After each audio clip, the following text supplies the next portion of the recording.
Okay, back on this Tuesday, and for a second time in recent memory, an Air Canada passenger has tried to open a plane's door. This time around, though, it was mid-air. For more on this and some other travel headlines, here is travel expert Claire Newell, who joins us this morning. Claire, good morning to you. This incident taking place Sunday on a flight from London, UK to Toronto. What more do we know about this incident? Yeah, this would have been frightening for people. I mean, the reality is you can't open a door mid-flight. And the situation actually had a few more details come out. And it was actually an elderly gentleman. Although it would have been very frightening, he was actually in a state of crisis and confusion. As per protocol, though, he had to be restrained until this aircraft landed safely in Toronto. But his actions didn't appear to be intentional. In fact, there were no criminal charges that were laid. The man was actually and his family were connected with additional resources. But because of the situation with Alaska Airlines and having this type of thing happen not that long ago, so it's in recent memory, it would have been frightening for those people on board. For sure, for sure. As well as this, a recent flight bound for New York was canceled at the last minute after a passenger noticed bolts were missing from the plane's wing. Yeah, and so this again, the gentleman in question who actually brought this to the crew's attention, he made it clear he was actually his fear was heightened because of the recent incident on Alaska Airlines, but he was obviously over the wing and saw that there were four fasteners that were missing.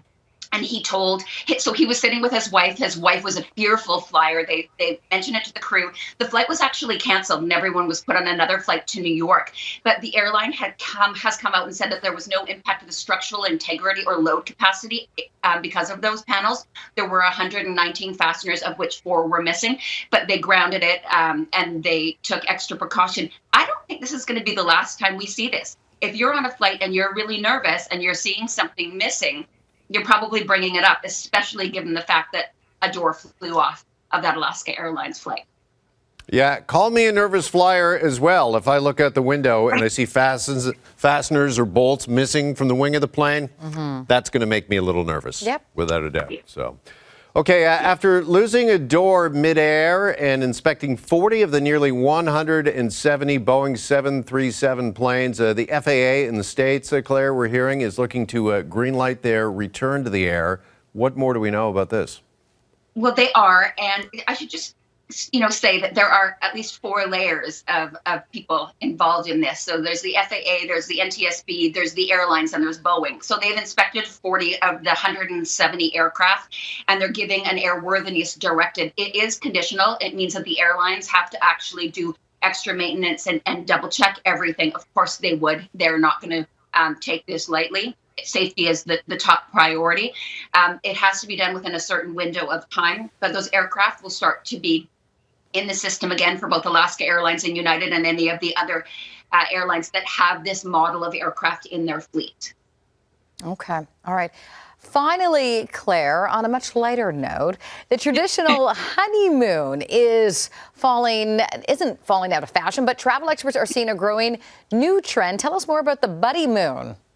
Yeah, so let's just make sure everyone knows that the one-on-one, just couples going, is not going out of fashion anytime soon. It's absolutely still the #1 way to honeymoon. But we are starting to see a growing trend where people who are been together for a long time, the average would be, say, in their mid-30s, they've traveled lots together and they're going on their honeymoon, but they're bringing along friends. So they've coined it the Buddymoon.